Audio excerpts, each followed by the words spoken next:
All right, well, we're out in the shop today working on the C6 competition drift car build. We're trying to get this thing finished up, fired up, ready to go. So we've been going through it, tightening down everything, checking all the nuts and bolts, all the odds and ends that are already on there, and finishing up the last few things that need to get done before we can fire this thing up and we can start driving this thing around, test it, drift it.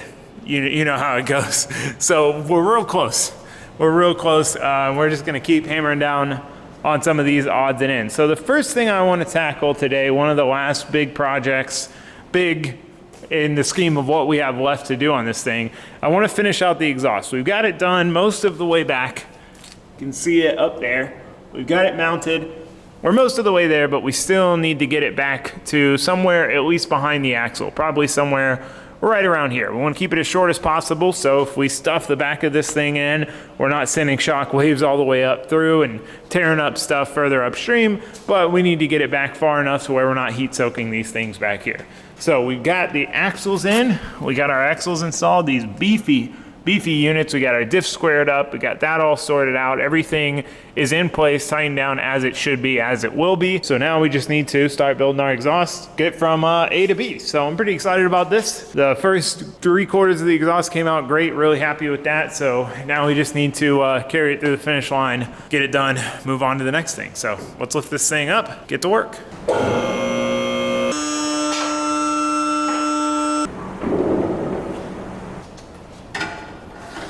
So we made some pie cuts, in order to try to get this thing pointed in the right direction. Now, some people hate on pie cuts, and I get it. But the benefit to pie cuts is, one, if you're going through a really tight area, you can really dial it in with pie cuts. You can twist and curve and get exactly where you want to go. But two, if you're trying to set up for a long straight section, you can get it perfect and then go straight for a long time. As opposed to using factory bends, you might have to bend and then go a little bit and then bend and then go a little bit and bend. So you can just better set yourself up for a long-term success. Being able to run a long straight section. It's not snapping in here.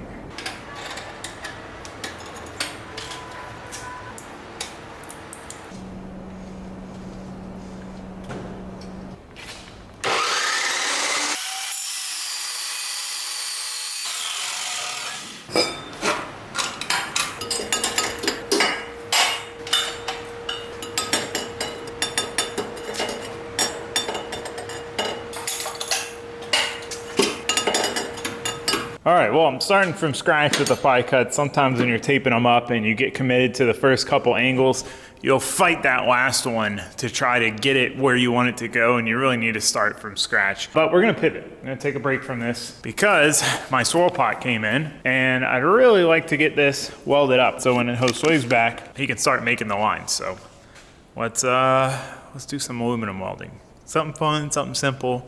Take a break from the exhaust.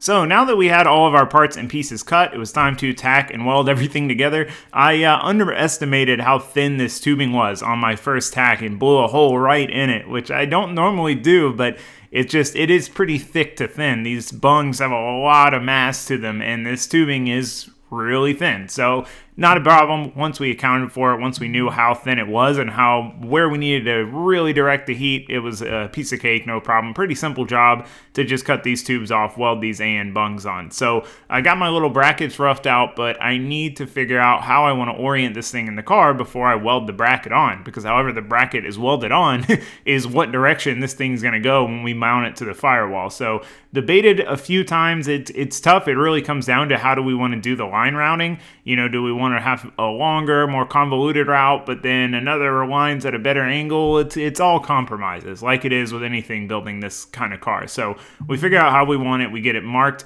we got our plate on there, set in, and go ahead and just tack it and weld it out. So pretty easy process here as well. We get a nice, good bit of meat on here, especially for how much this bracket's actually gonna hold. I'm pretty happy with how it turned out. All right, now that that's done, let's move on to the exhaust. Move back to the exhaust after we got a little sidetracked.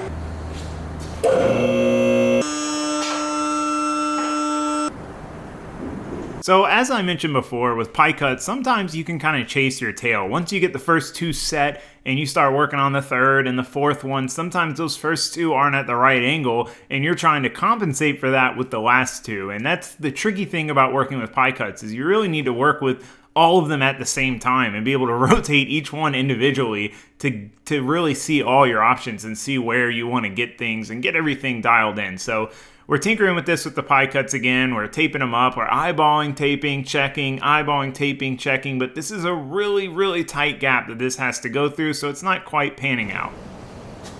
So what's really challenging here is I can get these angles right to shoot this part of the exhaust straight up, turn it here, go straight back over the axle and back, which is fine. But I'd like to keep it away from the fuel cell as long as I can. So I'd like to get an angle that kind of brings us to here and then straightens out. So the exhaust kind of points up, straightens out just at the end of the fuel cell instead of going kind of up to the fuel cell, straightening out and going back. So that's what I'm struggling with right now, trying to get the right combination to do that. But we'll get there. We'll get there. Just got to keep playing with it. So I switched up my tactics a little bit here. Instead of just trying to work front to back, I went ahead and zip tied the straight piece roughly where I wanted it, roughly at the angle and location that I wanted it, and then we were going to try to build from what we already had to it. Now this has its own challenges as well, but it was the best way to at least get me in the ballpark with the bends and the twists and the curves, as opposed to kind of eyeballing it, eyeballing, testing. So after playing with it, with the pie cuts, I realized, you know what, let's break out the 45, see if we can integrate these, and with the combination of the two, get where we need to go. And after some moving and jiggling, it looks like it's gonna work. All right, I think we got it. So we got a 45, two pie cuts, pie cut the other way, 45, straight section. It's not perfect, it's just touching over here, and it's just touching over here. But I think that that's about as good as it's gonna get. Puts us in a really nice spot back here. Again, we're only close to the fuel cell for a short period. Then we'll do a little kick, straighten it out, come back a little bit, dump it. Make sure we don't heat soak the fuel cell with exhaust gas, but I'm pretty good with that. I think I'm gonna tack that. I think I'm gonna tack it. Let's get the welder over here before I change my mind.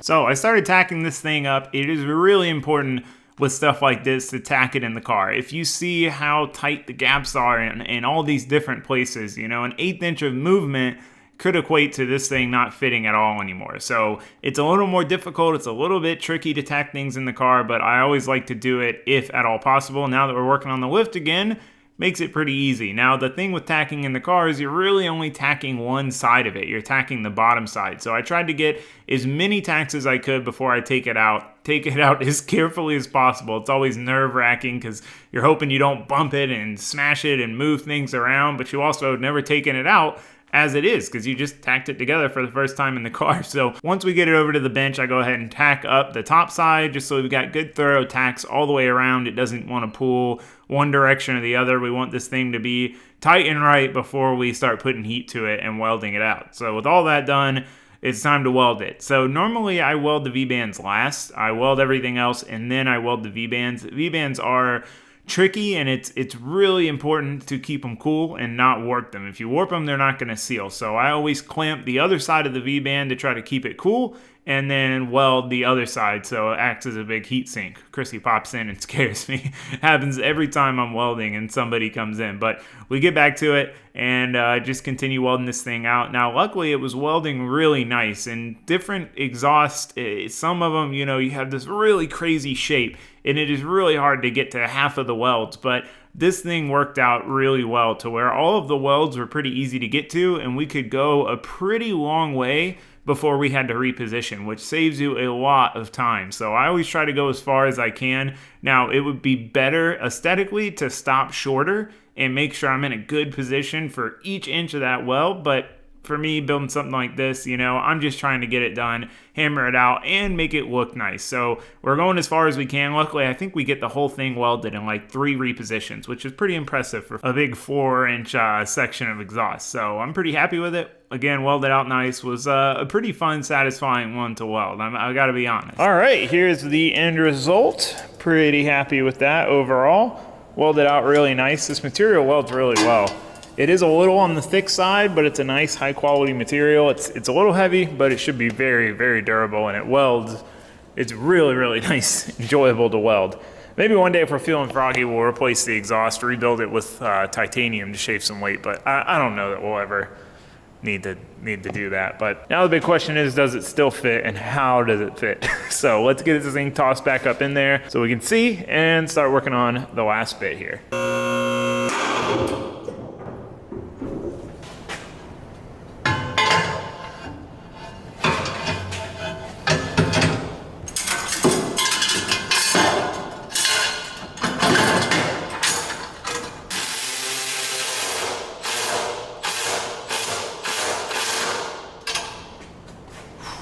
Got hair clearance on both sides.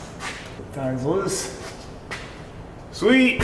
Not only does it fit, but it fits better than before. I was hoping that the couple little gaps on this side would pull everything just a touch. And we've got a tiny bit of clearance right there, about as tight as it gets. And then we got a decent bit up here. Oh, it's pretty much exactly where I wanted it to end up. So now we gotta go from there back just a little bit. We really don't have much more to add on here. Drop this thing down and start working on that bit.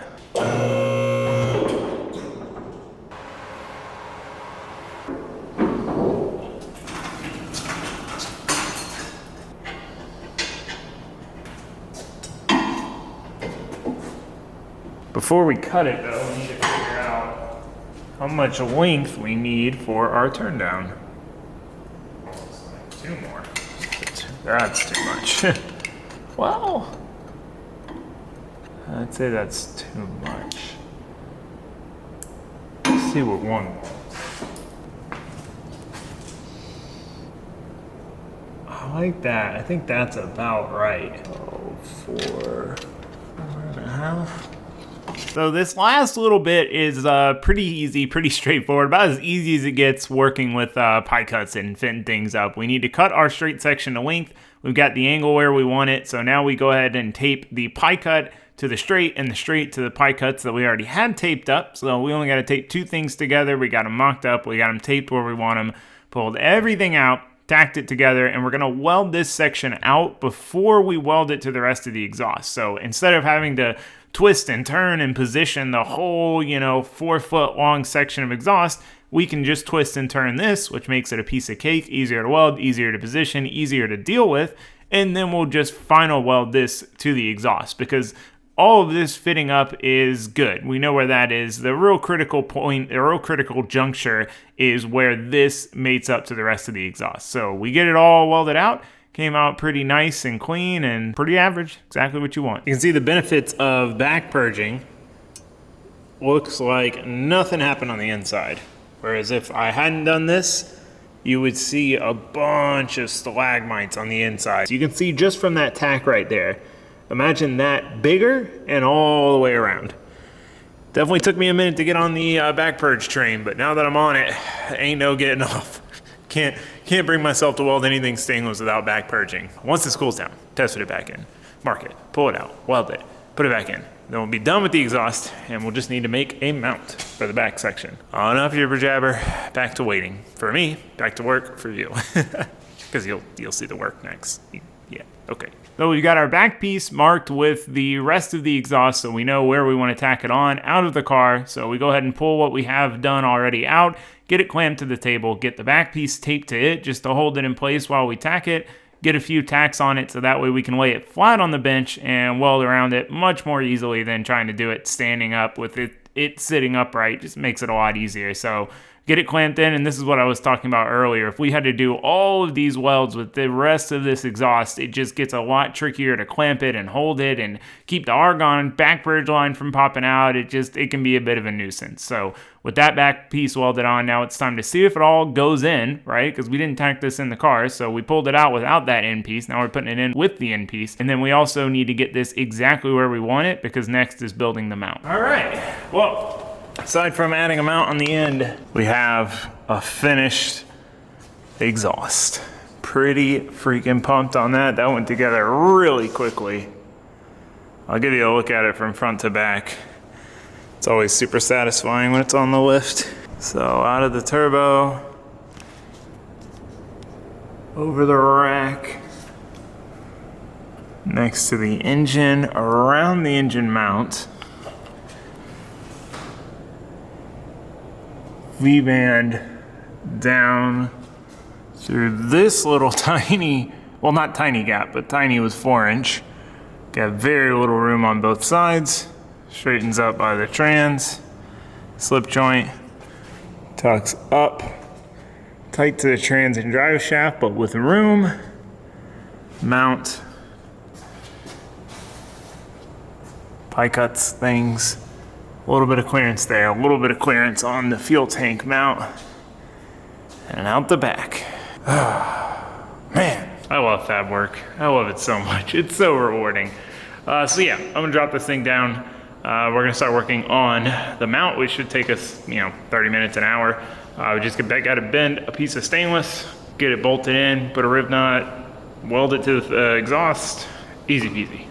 Let's get this finished out so we can move on to something else. So for our final exhaust hanger bracket, we took some rough measurements on how far down it needed to go, then how far over under the exhaust it needed to go, and then we're adding a little kick at the end just to try to give us a little more surface area to weld to. So with our overall length cut out, we need to bend it to shape. So we've got a hard 90 and then that little kick at the end just to hug the exhaust nice and tight. So we worked that kink. It's tough when you don't have it right next to you. You got to go back and forth to check it and drop it.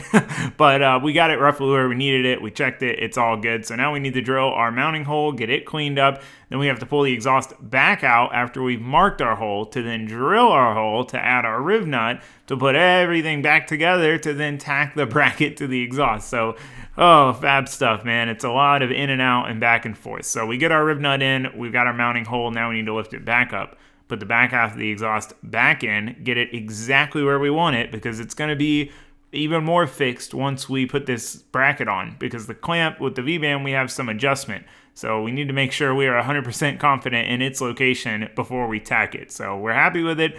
We're good with it, right? It's time to tack it. So we tack it in the car, another one of those critical pieces. But things don't go as planned. I was a little concerned about this, and this is the struggle of tacking in the car. When we went to take it out, it would not come out with that bracket on. And again, I have my concerns about this, but you don't really know till you try. Sometimes you'll think it's not possible, and it'll come out just fine. But in this case, it didn't, so we had to improvise. I split the bracket in half and decided to make it a 2-piece bolt-on deal, so that way we would have roughly the same bracket, but we'd be able to disconnect it and give us, less stuff hanging off the end of the exhaust to try to snake out of that tight gap. So, last minute improvisation, I think we did a decent job. Seems like it'll work. All right, so here is my solution. I still don't know if this is gonna be able to come out, once it's welded the exhaust, but got a stud. Well, kind of stuck. This will be bolted into the chassis. This will be welded on the exhaust. Slide it on, bolt it on. Gives us a little bit of adjustment too, so let's try that. So with the bracket done, or redone, I should say, we put everything back in like we did the first time, got the exhaust right where we wanted it, got the bracket where we wanted it, where it was supporting it, tacked everything together, pulled it back out, and then we could finally weld this thing out and be done with this. All right, well, this was a mission failed successfully. So the stud's a tiny bit too long for the bracket to come out. But if you take the nut out and the bracket can move and has some flex, then you can get the exhaust out without taking this all the way apart. So, failed, but successful. It got the job done, the task I was going for, so A1.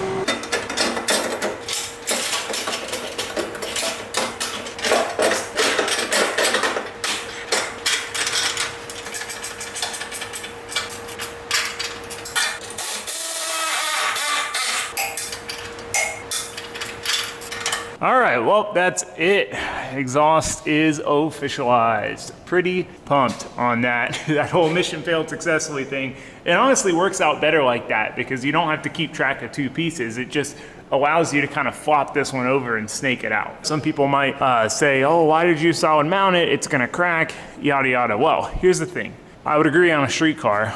And if this was built differently, soft mount. But here's the thing. When you solid mount one part of a system, you need to solid mount the rest of the system, because if not, then the solid part's gonna take up all of that strain. So imagine for a second that we had all of this part of the exhaust all the way out on rubber hangers. That would mean it could bounce around, it can move around. Well, this is all rigid. The turbo's mounted rigidly. The hot side is mostly rigid. There's a little bit of slip with that double slip joint, but it's all pretty solid. So what would happen is this whole portion of the exhaust would move up and down and put all the load on this, which in theory can't move, is solid. So essentially the mount for the turbo on the hot side would take all the load of the exhaust. The soft mounts would essentially do nothing because they would try to give, but this would not be able to give, and then all that load transfers. So just something to keep in mind. If you hard mount any part of a system, you need to hard mount the rest of it. Now, you could hard mount your diff and not your engine and trans, but if you hard mount your engine, you want to hard mount your trans, because if your trans mount's soft and your engine mounts are solid, then the engine can't flex, but your trans mount can. So essentially all that slack the trans mount is allowing is just gonna go into the engine mounts, and they're gonna take up all that load because they can't allow any slack, they can't move. So, you know, just something to note, something to note. That was a lot of jibber jabber. Let's go check in on Josue. He's working on more speed holes, poor soul. And then not only that, but since we don't have the bench in here, we don't have the vise in here. Since we don't have the vise in here, he's got to do it in the garage, which doesn't have AC right now. When you get used to 73 degrees in there, 90 something is not fun. How goes it over here? This guy only got 2 holes done? I got 3. Jesus. The whole saw's gotta cool down. Said I need them break. So these are our battery mounts. He is working on some speed holes just to lighten them up. These are heavier than I wanted them to be. I normally would have built them out of aluminum, but I didn't have any aluminum flat bar, so I ended up doing it like this. So we're gonna drill some holes in them, lighten them up a little bit, throw a coat of paint on them, then we need to glue some rubber on the inside.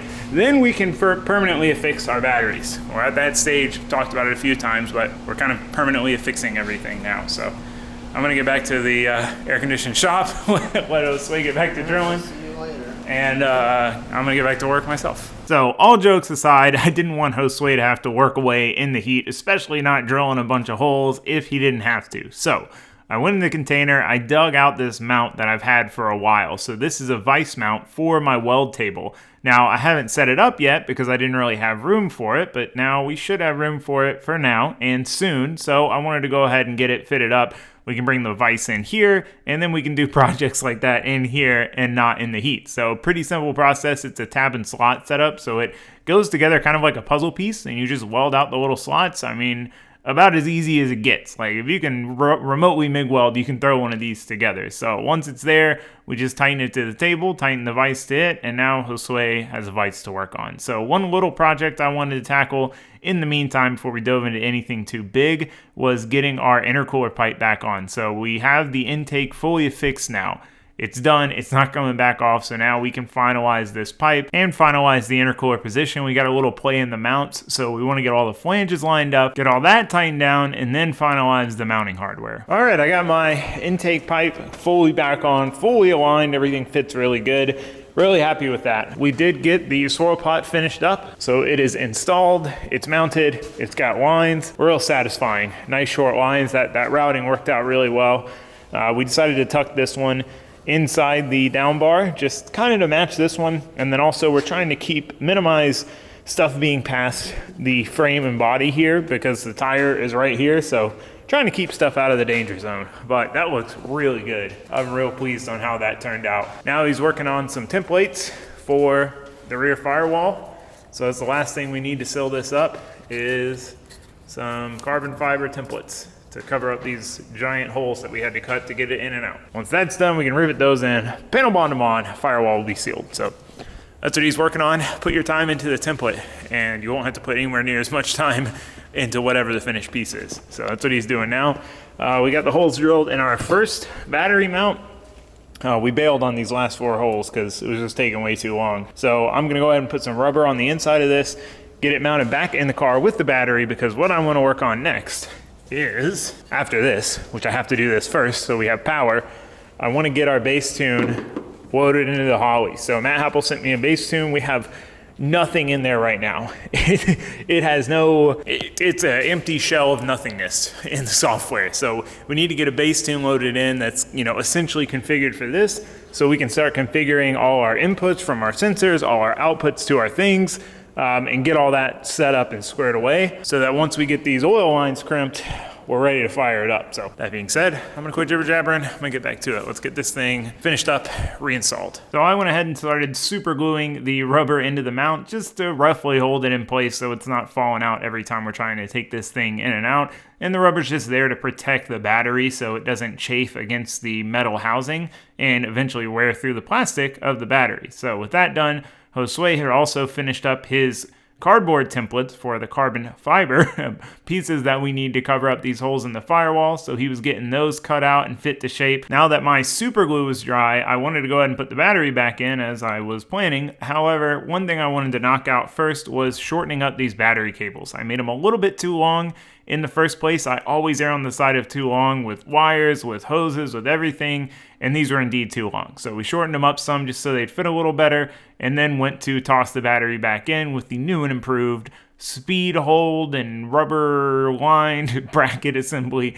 Get the battery in there, tighten down, get our new and improved cables, shorter cables, better routing, in there and tighten down. And it all worked out pretty well. Battery went back in, fit nice as we hoped, and the battery cable routing was much better than last time, where it was really close, the ground cable to the positive cable stud. So happy we took the extra time to do that, and got better fitting terminals on the end for the battery. So we still need to hook the starter power wire up, but that's done enough for me to move on to the next thing, which is setting up our parameters, getting our bass tune loaded in, getting our inputs and outputs programmed. Now, as I started to do this, I realized I would be better off pinning these into 2 different connectors, just because we'd have more room for expansion in the future than we did with the one connector where we were pretty much maxing it out. So I went ahead, depinned that one, repinned it into these other 2 connectors, split them up, got them all hooked up, and then started programming my inputs and my outputs. So my inputs from my sensors and my outputs to turn things on. We even got in there and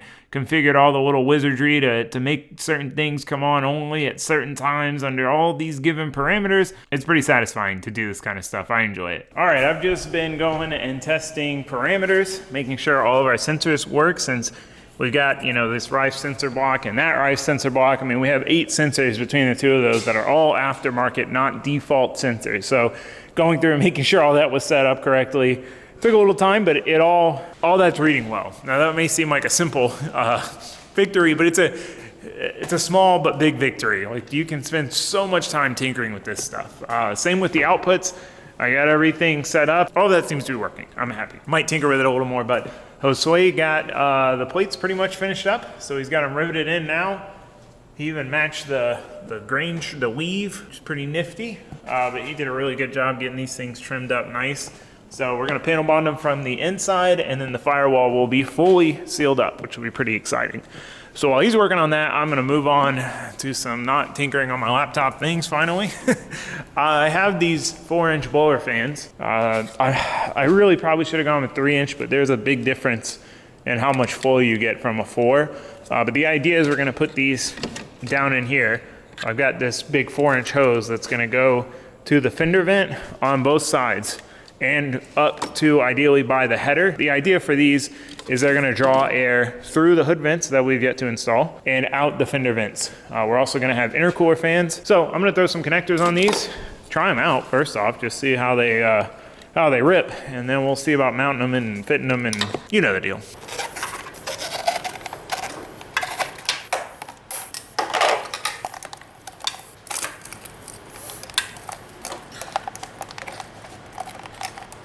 All right, I got my blower fans mocked up in here. I kind of tore this one up trying to squeak it back there, but I know it'll work. Proof of concept, it'll work. I think the best way to do it would be to pull the dry sump tank off a little bit, get it through, there's just a tight gap. and then put the dry sump tank back on. But we've got to take it back out to put these cover plates back here anyway. So it's not permanently fixed. I've got this thing just roughly in here. It'll go something like that. But got the other one roughly mocked up in here, same concept. We'll get it finalized when we're test fitting the fenders, make sure we have room. But yeah, I'm pretty pumped on how much air these pull. Check this out. So I used the oil fan button pad. I had to decide out of all these, and since I already used fan, I couldn't use rad fan for the rad fans and then just fan for these, so I used oil fan. Maybe I'll change it later, we'll see. But check it out. Thing moves some air, man. You can feel it sucking like it wants to suck my hand in. So that'll be great to keep air flowing over the headers and the exhaust. Ideally keep the engine bay decently cool.